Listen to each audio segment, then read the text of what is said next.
Hello, please join me in welcoming Jonathan Anderson, Edwin Lowe.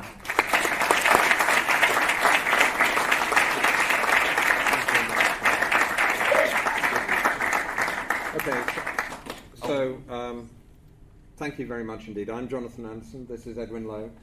We'll both take questions, but we thought in the end we were going to share the lecture, and then we thought maybe we'll just alternate words or something, but we decided in the end that just one voice would probably be marginally less incoherent.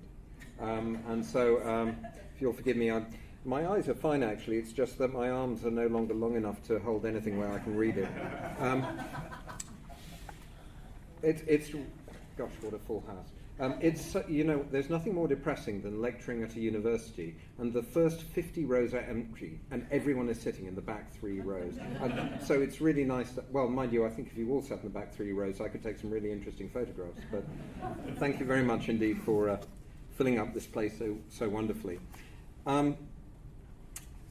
We thought the way to start would probably be to just talk a little bit about some ideas and some practices of ours, because we are relatively unusual artists in one regard. You will see in the exhibition, and you'll also see in this slideshow, stylistically we mutate, we completely change from project to project. And that is not actually terribly common practice. Normally an artist has a particular style, and they stick with that, and then they apply it to all these different themes. We take the opposite approach. We want to find the best language to maximize the expression of what we want to see, want to say for each new project. So stylistically, we reinvent ourselves a lot.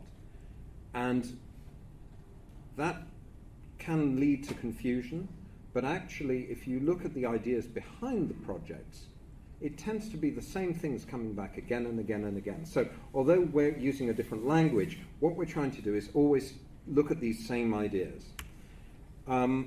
We're very interested in ideas of fantasy versus reality. We like to explore the nuances of perception and ask people what I'm really, what am I really looking at? Challenge people's expectations of photography. I don't know that we deliberately try and challenge these, but if we're trying to find the best language for a project, and it means we step outside of the normal parameters of what people expect a photograph to do, then we do that. So we end up challenging people's ideas of photography quite a lot and asking this repeated question, what am I really looking at? We're very interested in ideas of implied storytelling. That's to say, we like to make images which leave the viewer to invent the rest of the story. It may give you a hint, it may give you an introduction, but then it's up to you to take that extra journey. And a recurrent theme through this whole talk is going to be that if you look in the world in a different way, it can lead to truly, truly amazing journeys. And lastly, perhaps just say that the museum collection here that we had to negotiate of over 400,000 prints is truly one of the great treasures of the world. Actually, this theatre has great history to it. When the first wide-angle, really, really wide-angle cinema film was introduced, the reason there's this curved cyclorama, these curtains pull all the way back. This was one of the first places that could show it. So even here, you're sitting in a piece of history. And everything about this place is just riddled with these wonderful legacies and stories and anecdotes and fascinating discoveries. And we're going to take you on a journey, partly to do with this exhibition and partly to do with things that didn't make it into the exhibition. As Nick was saying, we could have made the exhibition 20 times as large. Honestly, there is we were like kids in a candy store downstairs. We had such incredible help in negotiating this daunting but quite wonderful Aladdin's Cave. One of the things putting this exhibition together was it made us really ask when we started looking at the world differently. And it turns out, when we thought about it, and we never thought about it before we were asked to do this lecture, actually we probably always didn't look at things in the same way. We first got well known for working with sport and using sport as a recurrent muse in our work.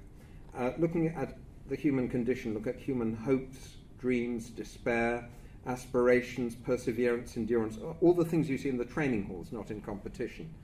And maybe we didn't realize at the time that we had this different view of the world, but we probably did.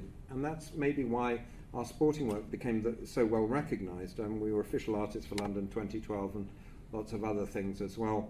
And it's kind of a weird moment right now because we've got 6 bodies of work in the museum here. There's another 6 bodies of work relating to sport in a gallery in New York. So it's just a very, very unusual time for us right now. And if you go down to New York, Throckmorton Fine Art has got some of those works on display. But anyway, we're mainly here to talk about Voyages and the work that arose as a result, the exhibition that arose as a result. And what I'd like to start by doing is asking if any of you remember the film Raiders of the Lost Ark. You remember that final scene where the Ark of the Covenant is being wheeled into this enormous warehouse? Well, museum warehouses really, they tend to have more walls than that and more climate control, but nonetheless, that is pretty much the scale. And we were walking through the storage unit of the Science Museum in London for completely unrelated reasons to what transpired. And we came across their ship model collection. And the ship model collections, all the ships were in crates, and the sides and the ends of the crates were not wood, they were plastic. So you could look through and you could sort of see the ships. And what happened was we were looking at this and there was just something strange and hypnotic about the way they looked, but we couldn't quite put our finger on it. And then what happened was Edwin took a snapshot on the cell phone, and he looked at this, and it was as though an electric shock had gone through him. He was just absolutely astounded by what he saw, and he called me over, and I looked as well, and we realized that the plastic was doing something quite amazing. It was focusing not on the structure and the obsessive detail that all the ship model makers love to put in, quite correctly, to their works. All of that was obscured by the plastic, but there was also no sense of scale. So they looked like real ships, and they looked like real ships at sea, and they looked like paintings of real ships at sea. So we went to the Science Museum and we said, we've got a great idea for an art project. We want to photograph all your model ships. And they said, that's wonderful. We'll take them all out of the crates for you. And we said, please don't do that, or we won't photograph them. And there was a kind of a back and forth and a back and forth and a back and forth. And eventually they agreed to let us photograph them in the crates with the plastic on the shelves exactly where they were and not change anything at all. They thought we were completely crazy. Even when we were photographing them, there was a series of panic phone calls to the director's office asking if we should be stopped because we were doing all the wrong things. I mean, nobody does this without, well, are they damaging them? Well, no, they can't damage them. They're not moving them. They're in the crates. But there's plastic in the way. It's all wrong. Just let them do it. Okay.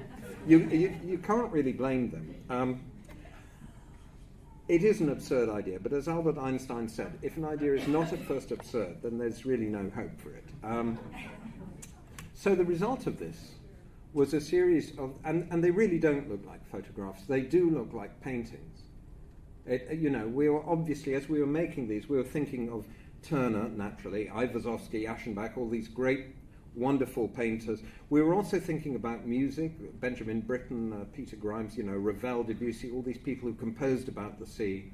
We were thinking about literature, Conrad, Melville, Moby Dick, all these, Horatio Hornblower, all these adventures, High Wind in Jamaica, all these ideas of voyages and quests. We're thinking about mythology, we're thinking about Odysseus tied to the mast, listening to the Song of the Sirens, we're thinking about the Marie Celeste, we're thinking about the Flying Dutchman. All of this was cascading through our heads while we were photographing these, and in a sense, you are actually hearing what we heard as much as seeing what we saw. Those murmurs and whispers became really, really prevalent and overwhelming. And perhaps if they've got this kind of historical, sense of continuum with literature and with music and with art, then that's the reason. So this forms the center of our exhibition, and everything else we're going to talk about spirals out from this. And everything else that's on show in the exhibition spirals out from this. There's a quote in the exhibition, and it's very relevant to what we're going to talk about. The real voyage of discovery is not seeking new landscapes, but having new eyes. And if you think about it, the Aladdin's cave, that treasure trove that we found, it was there for anyone to see. For 7 years after they were taken out of exhibition, these ship models sat there in the crates, through the plastic. Anyone could have seen them the way we saw them, and nobody did. They saw them as ship models stored in crates, wrapped in plastic. And we saw them as these kind of creatures having these passionate inner lives and these mythic quests and epic adventures. Anyone could have found this. All they had to do was take a snap on their phone and look at it. But nobody saw it the way we did. And the world, as Yeats said, the world truly is full of magic things, patiently waiting for our senses to grow sharper. And perhaps we were lucky enough that we found a way to keep our senses sharp over the years, and so we just saw things slightly differently from other people. You know, it's very easy to get obsessed with the idea that we did something that is basically a dumbass idea. We photographed ship models in crates through plastic, but the point is not what we did, it's why we did it. And we really knew exactly why we wanted to do it. And it's worth remembering what Leonardo da Vinci said. The painter who draws merely by practice and by eye, without reason, is like a mirror that just copies anything in front of it without being conscious of its existence. And we wanted to make sure that we went beyond just representing the ship models as they were and showing something passionate of their inner lives. So that brings us to the collection of the Eastman Museum. Oh my lord, where do you start with 400,000 objects? Well, the first thing you do is you contact a guy called Ross. Ross Napper, who's the collections manager, and Lisa Hostetler, between them, managed to steer us through, I'm not going to say they were stormy waters, but they were certainly pretty big oceans that we had to navigate, and we needed so much guidance. They were both pretty amazing. And Ross would he started out bringing us very straightforward volumes to do with voyages, like the Kansas Pacific Railroad or exploring the Arctic, this kind of thing. And we kept on being not wholly satisfied. And we explained to him, Ross, what we're looking at, what we want to find are inner journeys about not viewing a new landscape, but having new eyes, looking at the world in a different way, conceptually, methodologically, just doing things that hadn't been done before, or that are a totally unique way, totally original way of looking at the world. We're going to start perhaps not with the, in the exhibition order, because we're going to start with the last room, which is full of extraordinary objects. And the first one we want to talk about is a Lippmann plate. Now, I'm guessing that most of you may not know what this is. Before 1900, in 1891, I beg your pardon, Gabriel Lippmann, a Frenchman, revealed an extraordinary technique for doing something that sounds impossible. What he did was he found a way to make true color positive images out of one single black and white negative, which makes no sense at all if you think about it. It's completely impossible, except he realized that there was a way to use interference. If you put a mirror behind the negative, you could use the interference pattern to make light like a rainbow in a soap bubble. So the different interference patterns for the different colors would be replicated in positive. And when you see this in real life, and you have to forgive me, this is a very crude representation because it was done originally for our reference and not for presentation. But when you actually see this happen, oh, that went backwards, I don't know why. Let's do that again. I mean, it is absolutely ridiculous. So I'm freezing it there. This is a cruddy black and white negative. It's not even a very good looking black and white negative, and it goes into this brilliant, hyper-saturated, kind of 1950s magazine style color. It's just the most amazing. It's breathtaking. This is of the Gardens of Versailles, and this is in exhibition, this plate, but for conservation reasons, sadly, they cannot actually show it doing what I've shown here. However, one of the staff here, Nick Brandreth, who is a very, very, very clever individual, has found a way to do a modern Lippmann plate. So what we have on exhibition that you can see change from black and white to colour is the gardens of the Eastman House. And you'll be able to see that in the exhibition. And one of the reasons we became obsessed with this, obviously it's totally counterintuitive, and that's something that really struck us. It made no sense to us. It took us a long time to understand how such a process can work. But also, this is a perfect metaphor for the Voyages exhibition, because just by shifting your gaze very, very slightly, you get a completely different magical world revealed. It's the perfect analogy. The next one we wanted to talk about is an object with the silliest name in the world, which is a megalethoscope. And this was invented in 1862 by Carlos Ponti. And what this is if you look at this is an albumen print. And if you look, give me while I just get the pointer. If you look here, you can see that it appears to be full of holes.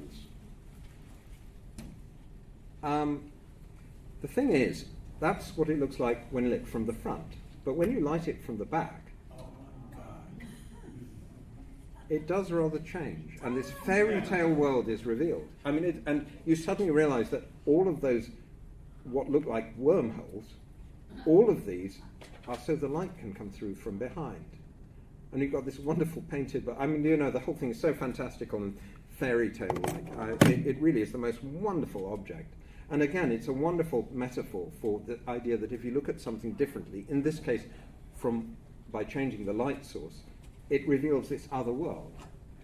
Similarly, there were these objects, someone told us this morning, you can find these on eBay still, called Stanhopes. And a Stanhope is a perfectly normal-looking object, in this case a pen, except it's got a tiny little hole in it there. And through that hole, which has a lens in it, if you put your eye against it, there is an image for you to see. There's a photograph for you to see. And there were tons of these made in Victorian times. And, you know, they've all got these tiny holes in. They're extraordinary objects, they really are. So the last room in the exhibition is filled with, has these objects in them. And we encourage you to play and enjoy them, because I mean, they really are. They're really charming, and they're really quite spectacular. Particularly the Lippmann and the megalethoscope are just amazing things. So one of the other themes we pursued was the idea of abstraction in photography. Now, as soon as you reduce anything three-dimensional to two-dimensional, you have to distort it. And in making those distortions, you're making decisions about presentation and representation. And it's something that photographers have played with from the beginning, really. Frederick Evans is most famous probably for this image above all others, the Sea of Steps, as he called it, in Wells Cathedral in the UK. Stieglitz championed this image repeatedly. He showed it at least twice he printed it at least twice in the camera work.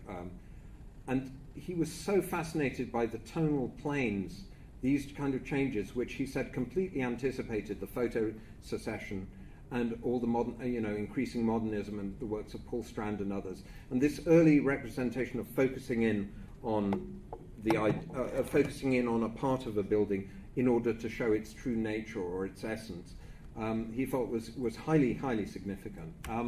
We've also, it's something that we instinctively started to do ourselves. We've done a lot of architectural work, and this is an interior of ours of private residence, which, as you can see, doesn't have many straight surfaces on it, apart from the stairs themselves, thankfully. But again, we were trying to find a way to express the idea of this building. And the architect who built this told us that you're the only people who didn't try and show what my building looks like, and you are the only people who have shown what it looks like. We thought, okay, yep, that's fine. That's fine. One of the other things that we came across, which sadly there isn't room to show, is the work of Bill and Ken Hendricks. Just, it's just sublime architectural work. And again, it's about what it feels like to be there in that situation, how it would make you feel.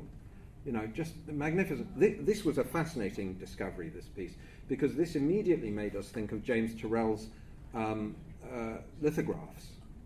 And, you know, I mean, it's really remarkably similar in some ways to his lithographic work. Anyway, as we were working more and more, and the Tyrrell, of course, is not in the exhibition either, and neither are the architectural works we just showed you by the Hendricks team. We created a series called Abstraction, which was very much about looking at these details of architecture and trying to find a way to express the essence of what we were looking at. And they really look like folded pieces of paper more than they look like real structures. They look more like architectural imaginings or equations than they do real structures. We also are showing some of the wonderful works by Brugier, and these are just made with folded pieces of paper, nothing else. I mean, it's sublime work. It's so beautiful. Just these rapturous shapes. I mean, it's like Georgia O'Keeffe, or I don't even know what it's like.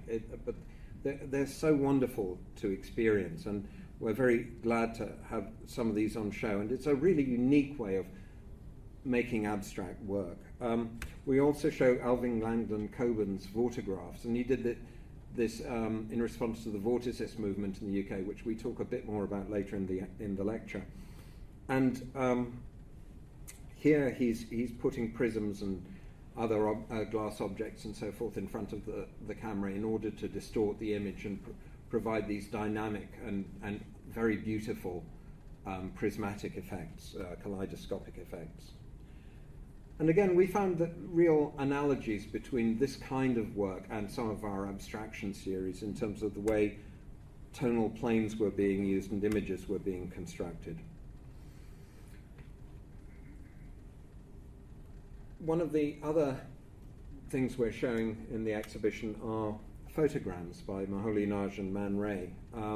Just wonderful, powerful images made simply by placing objects on the photo paper and switching the light on. And they were, oh my gosh, they're so powerful and so beautiful. And you know, it's incredibly simple work, but at the time quite revolutionary to treat imagery in this manner. Some of the things laying on the paper, some of them coming off the paper, and producing just wondrous results of graphic form and shape.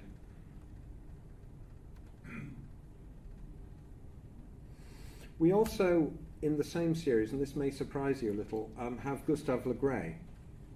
And of course, Gustave Le Gray is well known for being the first person to actually present on a print, a photographic print, both sea and sky, or both land and sky, without bleached out sky as you had in all the 19th century work.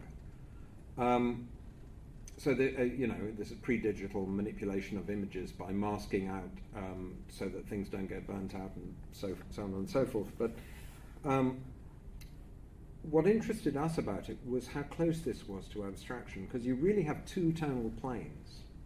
So rather than including this with, you know, looking at the world differently because he was the first person to show the sky, what interested us was the fact that there were really only two tonal components to this. So we were thinking about, and have put it next to the work of Alison Rossiter, who took out-of-date photo paper, painted developer on it, exposed it to light, and then developed it.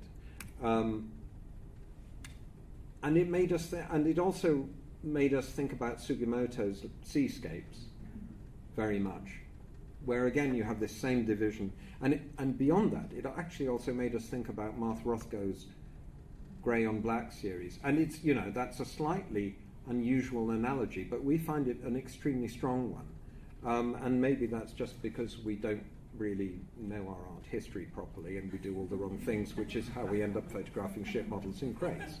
But one of the other series which we're not showing in the exhibition, sadly, Eiko Jose's wonderful mini graphs, and these were originally just test prints he was doing based around the human form. But he actually suddenly realized that there was virtue in them, in themselves, that they were actually beautiful objects. And so he signed them and, you know, he annotated them one of one, because it's, of course, you can't replicate it.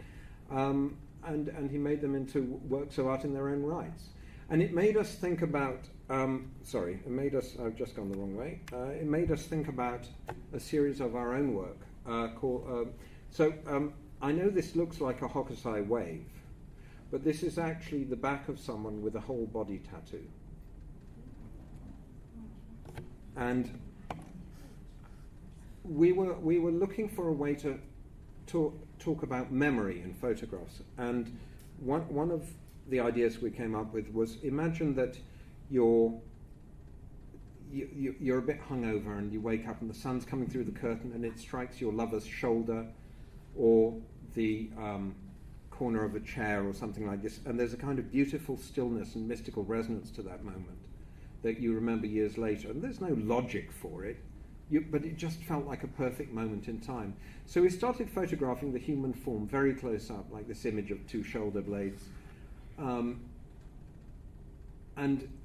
it's meant to have that intimacy, but it's also meant to be slightly ephemeral, that you can't quite kind of grasp it, like a memory. And we think of this very much as the counterpart to our Abstraction series, using the human form. But we felt that it was an interesting, we felt that the analogy with what Jose had done was really quite interesting. Some of the new process work, this work is actually in the exhibition, although it's included in relation to a series about portraiture and the human body and representing the human body.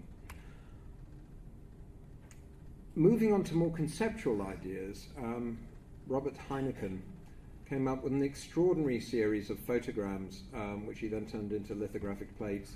And these are based around a menu. And the idea is of a typical American diner with middle-class, family going for breakfast, for lunch, for dinner. And each of these photograms is made using the food that might be in such a meal. And the series comes with a menu, so that you know what food is being used for each of them. And so this is very interesting because you've got this narrative element implied in the abstraction. And then there is the work of Yola Monikoff-Stockton, which I really have, I cannot praise highly enough. This is truly original and I think quite brilliant work. What she did was she took a piece of photo paper, unexposed, she put it in a FedEx box, or other couriers are available, and she made a pinhole in the FedEx box and she mailed it to herself. And that is the journey. So every light source that it ever encountered, how bright the light was, how long it was there, everything is replicated in this. Now, I know that everyone is really, really, really curious, and I'm really curious too. So this is clearly a negative. Do you want to know what it looks like?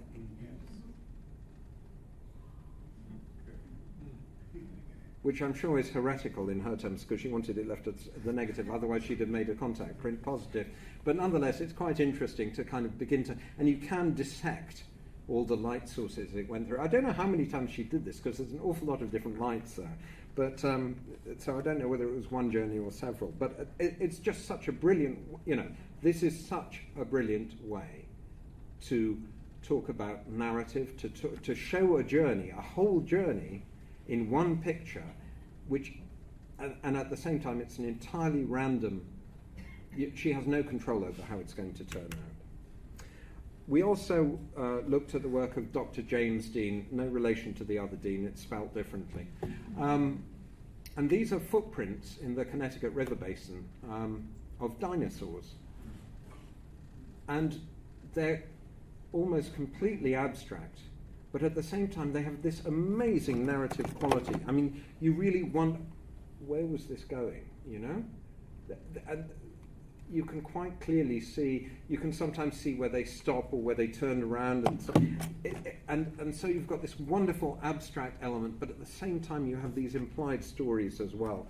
And they're so beautiful, these, and this book is just a wondrous thing, and you've got footprints of different sizes there.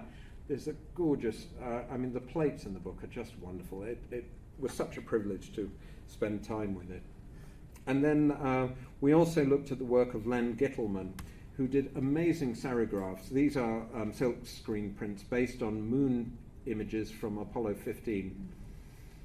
And again, they're virtually abstract. He's abstracted them by these extreme treatments with colour. I mean, it is very 60s, it is very psychedelic, but at the same time, it's much more than that. You've got a sense of implied narrative in the craters, because they imply the meteorites, but you've got these wonderful, wild, abstract images derived from an entirely landscape-like source. I mean, they're wonderful. The whole series is so wonderful. I mean, I wish we could have shown them all. I really do.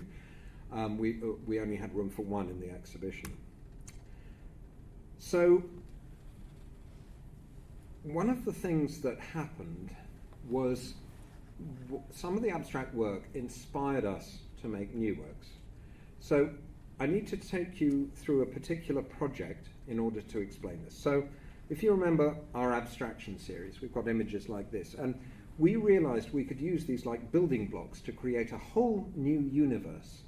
So what we did was we scanned all of the negatives and colorized them and manipulated them using computer software, architectural software, computer-generated imaging, 3D imaging, all that sort of thing, architectural software, and we outputted them as 4x4 foot prints. So these small negatives became building blocks to create an entire new universe. So this image, for instance, became this.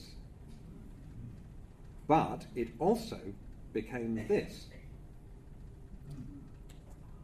And initially you might have a little trouble seeing the connection, but then when you look at the detail you can see how it all came together, that it's actually derived from the same elements that have been manipulated and changed. So we produced this very vibrant and exuberant series, and they all had fantastical names. We referenced art history, nature, mathematics, Fibonacci number sequences, Islamic art, inevitably because of the geometry, surrealism, art history, music composition theory, literature, everything. We threw everything into this project. And when they were finally exhibited, they were face-mounted to plexiglass. They don't even look like photographs. When you see them in a hall, they just look like these things. They look more like they could be from, I don't know, pop art or op art. They seem to have more in common with Bridget Riley or with Dan Flavin than they do with photography. And they were exhibited in many museums. The Akron Museum showed it very, very flatteringly alongside Donald Judd and Sol LeWitt and many other people. So anyway, that's the Chrysalis project. And what happened was Frederick Evans, who did the Sea of Steps, rather like us, was not a one-trick pony. He was also one of the pioneers of photomicroscopy. And this, which looks like a lace doily, is a cross-section of the spine of a sea urchin. The thing is, when we saw that, we thought about our Chrysalis piece like that. And so we decided what we would do is we'd take the Evans micrograph and we photographed it at very high resolution, manipulated it, colorized it, recreated it using computer-generated imaging, and outputted it as a 4x4 foot print, which is in the exhibition. So that became this.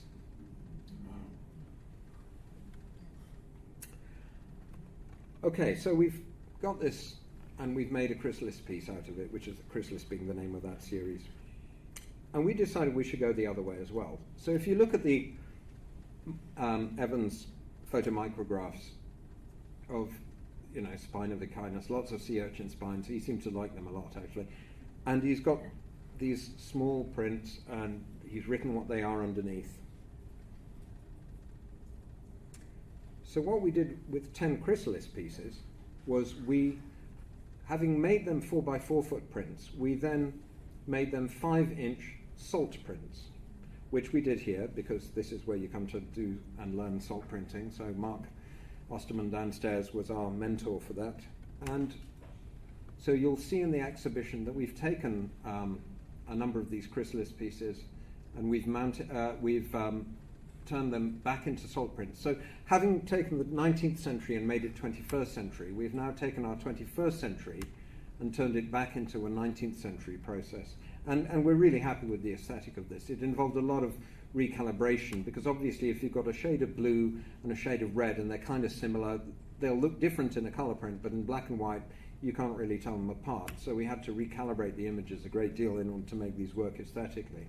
But they really are very beautiful. And we've given them Latin names at the bottom to replicate the idea of what Evans was doing in his album. And indeed, like most Victorians, would always put the Latin name under whatever specimen they were looking at. The other thing about this was we saw immediate analogies with another body of work of scientific derivation by Dr. Edwin Jelly, who worked for a company called Kodak that you may have heard of.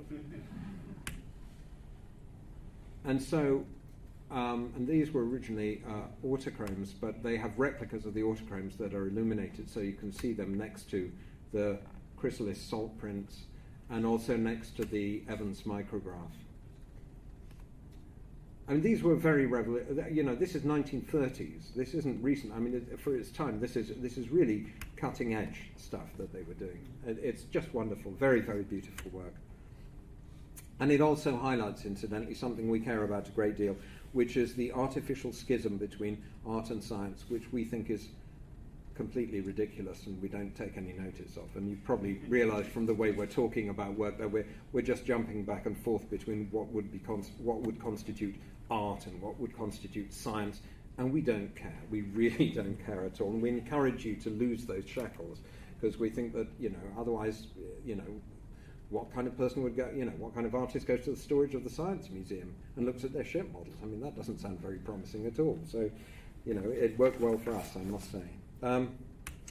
So one of the other things that we've been very interested in are these ideas of what's real and what's not real, and what you're looking at and what you think you're looking at, and reality and truth. And one of the truly poetic bodies of work we came across is by Patrick Nagatani. And what he did was he invented a fictitious archaeologist called Ryoichi, who is from the future and travels back in time and excavates 1950s automobiles and other decades, but 1950s automobiles from underneath known archaeological sites. So you'll have Stonehenge and there's a 1950s Studebaker under it, or something like that. Or in this case, these Volkswagen Beetles are supposed to be just near the Terracotta Warriors. So he built these maquettes and he made this, and okay, this is a fanciful and rather ridiculous idea, but there's an extraordinary power and poetry in this. And he, as the character Ryoichi, he talks about being enthralled with the potential of the universe to tell stories.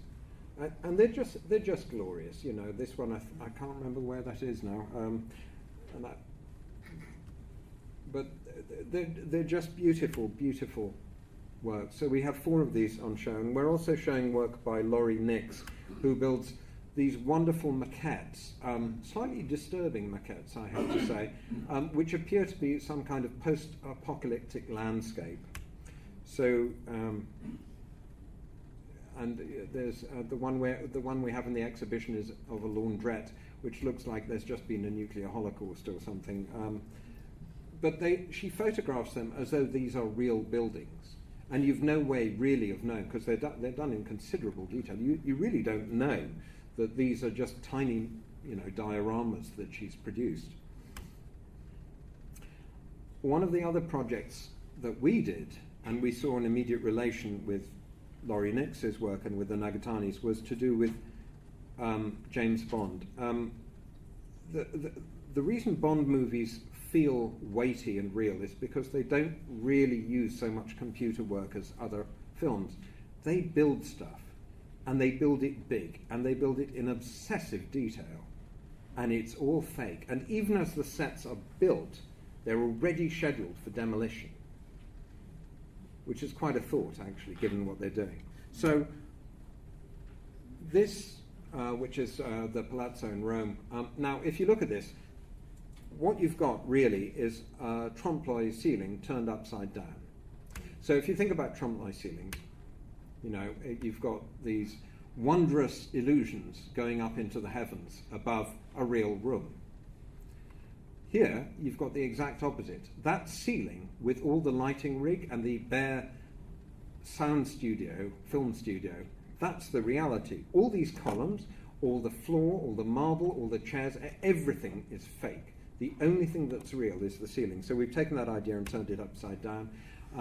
The secret room in that, obviously when you see something like that, and the detail in this is insane. Look at the cobwebs on the light, the dust under the sink, everything.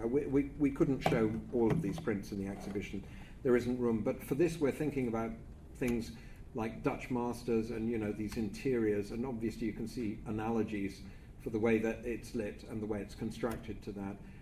Some of the other works we're looking at, for instance, immediately we're thinking about Rembrandt painting and etching, you know, the use of light. So we just went through all these sets, I'm here thinking about futurism and constructivism and so forth. Here we were thinking about the vorticist movement that we mentioned before, these beautiful, these were all done for the London Underground, for goodness sake, to advertise the tube network, the subway network in London. But they're so magical. This is a fun fair, and obviously that related to this image. So the one thing that was real, actually, so the cars, the boys' toys, they were real. And to see a classic chassis like that from an Aston Martin, is lovely. They even built Westminster Bridge in a sound studio. Those apparent buildings, those are giant photographs. I mean, because you can't really crash a helicopter under Westminster Bridge. People might talk, you know. So this is very much, again, about looking at these ideas of constructed narratives, about fantasy, about reality. And all of these sets, they imply what's happened. They imply the story. And similarly, in the museum, we were looking at the work of James Naismith and his, you know, these amazing moonscapes, which are, of course, all made of plaster of Paris. And so they're not real photographs. They are real photographs. They're not real moonscapes at all. He did these from drawings and from telescopic imagery. And he was actually interested in showing what's turned out to be by and large a false theory. The theory was that the craters on the moon are collapsed volcanoes, all of them. We now know that they're made by meteorites, but they didn't know that at that time.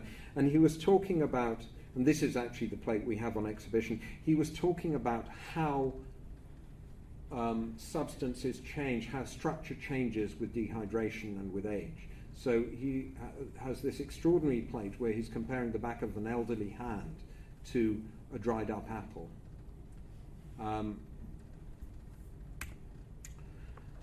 One of the other works we couldn't show, but again, you know, what am I really looking at? Well, it's a sneaker, except it's made of cuttlefish. And it's just extraordinary. Now I've got a mental block, so Edwin, help me out. What's the name? Thank you, Michiko-kon. This work is bonkers. It really is. So we really wanted to show this one because this is a great one. There's also this one. These gloves. One's chicken skin and the other's made from the carapaces of shellfish. And then there's the kendo mask, which is a self-portrait as well. I mean, it's just extraordinary work. And you know, already you can see just the range of what I've shown you from this collection. And the stuff they have down there is breathtaking. It really, truly is. We're also very interested in ideas of portraiture and about how portraiture can be influenced by things like can be influenced by, for instance, costume or how closely you photograph someone. So this is again Frederick Evans, the same guy who did the micrographs, the same guy who did the Sea of Steps, great portraitist. This is Frederick Hollanday in Arab costume. He's about as, well, he's probably less Arabic than I am actually. Anyway, and wonderful Hill and Adamson, which is under a black cloth because it's a very delicate salt print, but please lift it and have a look at this gentleman in Indian costume, a white gentleman in Indian costume. So here with costume and with these, you know, you're looking at what you can do with an image, how you can present someone. This beautiful hand, it's an anonymous hand-tinted daguerreotype, which we're not showing again, sadly. But it's just a wondrous, wondrous object. Oscar Rylander's work, looking at these, putting these negatives together to make these extraordinary tableaus. The way Man Ray used solarization in his portraiture, an utterly brilliant self-portrait by Laszlo Moholy-Nagy, where he just put his face on the photo paper and then other objects as well and exposed it. I mean, it's just wonderful, and that's in the exhibition. Also looking at the way we looked at, but don't show, the way he used portraiture in and the human form in some of his surrealist collages. And we are showing Claude Cahun disavowals, and again, very important proto-feminist work looking at identity and self and being female in these very alarming and surreal and disturbing collages she made using her own image. Jerry Ullsman, his use of classical iconography. I mean, this is variations on a theme of Botticelli, and what he's thinking of is Venus coming out of the shell. But obviously, this is a very radical representation. And Jerry Ullsman is one of the masters of pre-digital manipulation of negatives, because these are all composite negatives he's put together. We also looked at Victorian albums, the Campbell album and the Bouverie album. This is Bouverie. I think, yes, this is Bouverie. And, people think that Photoshop was when it all started, and it really, truly wasn't. I mean, the level of this is a lot of work. I mean, you could argue this is someone with too much time on their hands, but nonetheless, the fact remains, these people have done just the most amazing job of finding inventive and creative ways to show their photographs. I mean, at times, I have to admit, they do remind me of the cartoons from Monty Python, but that's just because I'm a bit old. I mean, it really is quite something, and then the work of Beato, and Baron Steelfried, where they're looking at they're in Japan, and gosh, and this is really delicate hand tinting to get a work to look like this.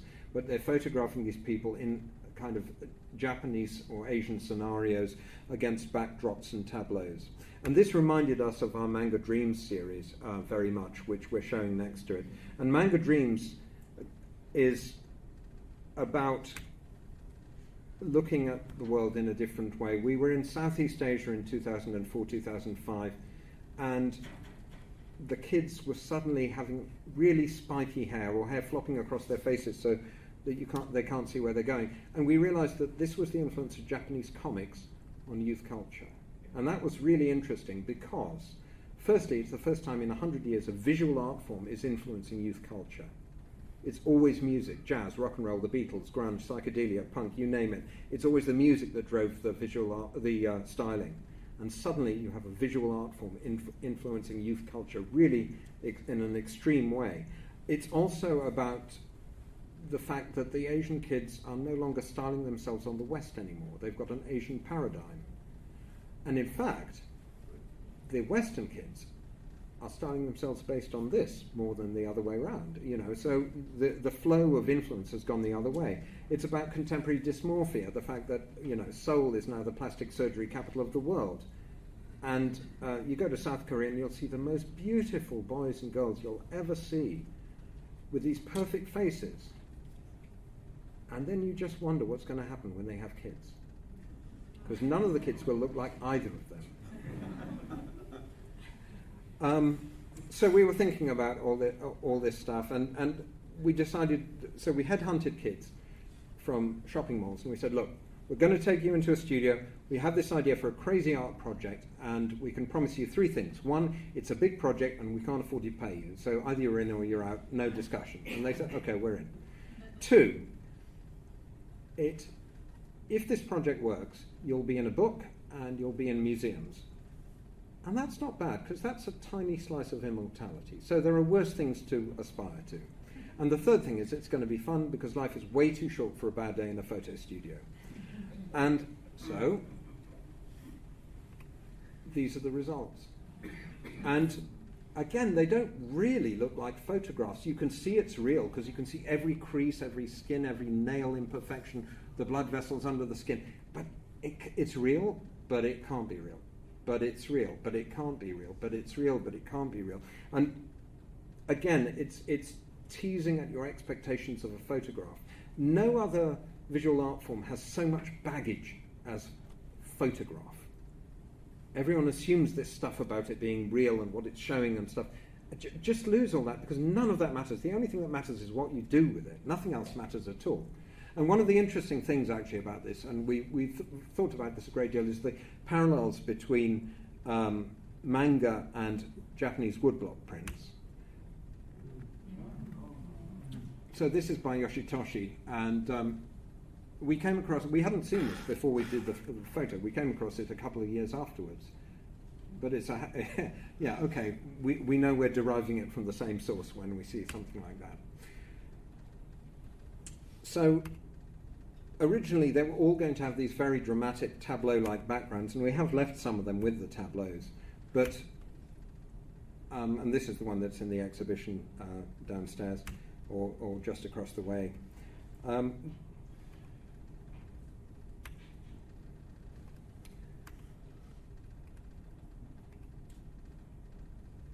And one of the great things about this work is it really gave people creative ways to display it. So, and this was in a museum in Quebec, the Museum of Civilization, and to this day we're really proud of this, because this is a museum that is visited by school group after school group after school group, and you know how noisy school groups are in museums, right? And within 15 seconds of them walking into this room, every single time there was complete silence. Now, that's the future of a museum. If you can engage the next generation, if you can give them a sense of wonder that they want to go back to a museum, that is how a museum survives. That is how they will live in the future. So we thought this was very, very successful and important for us. And we decided that we would make some new works because we were so inspired by what we found in the museum here. And so the first one is a portrait of the violinist Ray Chen, and it's nice to premiere it in the home of the Eastman School of Music. He didn't actually go to the Eastman School, he went to the Curtis, but this is a real superstar of the violin world, an absolute genius. And we wanted to show him like a medieval troubadour, as it were, going from place to place because of the nomadic life of a musician. And I know that time is marching on, and I can assure you that we're close to the end, I do promise. But we wanted, and we're really pleased with this print, so please have a good look at it down there. One of the other consequences of the Manga Dreams project was we were approached by a company that deals with fantasy and reality quite a lot, and they wanted us to do some work for them. And I can now honestly say, hand on my heart, you may think you don't already know our work, but you do. So have a look at the picture of Daisy Ridley there in the middle. And we approached Lucasfilm and Disney, and we said, look, we would like to make a new work out of our work, the shots of Daisy, for this exhibition. And incredibly touchingly, and given that these people do like to control what happens with their work, they told us, we trust you guys, what you did for us was wonderful. Just make whatever you want, we know it'll be fine. And so the last work in the exhibition is this new Manga Dreams style work. And if you look, it's got this, you know, the background is obviously drawn, the clothing is half drawn, half not drawn. It's got all the elements that make it a Manga Dreams work. At the same time, we wanted to retain the essence of Star Wars. One slightly unexpected thing. So, does anyone here know what the name of Daisy's character is in Star Wars? Her name is Rey. So, Rey meets Rey. In the Voyages exhibition, the third quote in the exhibition is, it's hard to tell the difference between sea and sky, between Voyager and sea, between reality and the workings of the heart. And pretty much everything that we've shown you of our own work is a reflection of this. This third quote is not about, the first two quotes from Yeats and Proust are about how we made the work, if you like, or how we came to see the work to be made. This is about how we felt when we were making it. And I'd like to just finish with a quote from Nagatani from the Ryuichi excavations. Each of us has learned that scientific truth and fact is perhaps less important than the existence and possibilities of the story. If the fiction has given more to us than fact, then this is the greatest truth. Even our photographs are artifacts of representation. We are in awe of the universe and the endless possibilities for stories that exist. So we would encourage you to find your own new eyes. And if you do, you will make your own wondrous voyages of discovery. And everything that we have shown in this exhibition and everything we've talked about in this talk is a reflection of the fact that if you just forget everything you know and just look at what's in front of you, sometimes you find extraordinary and wondrous things. And I hope that we encourage you to do it all as well. Thank you very much indeed.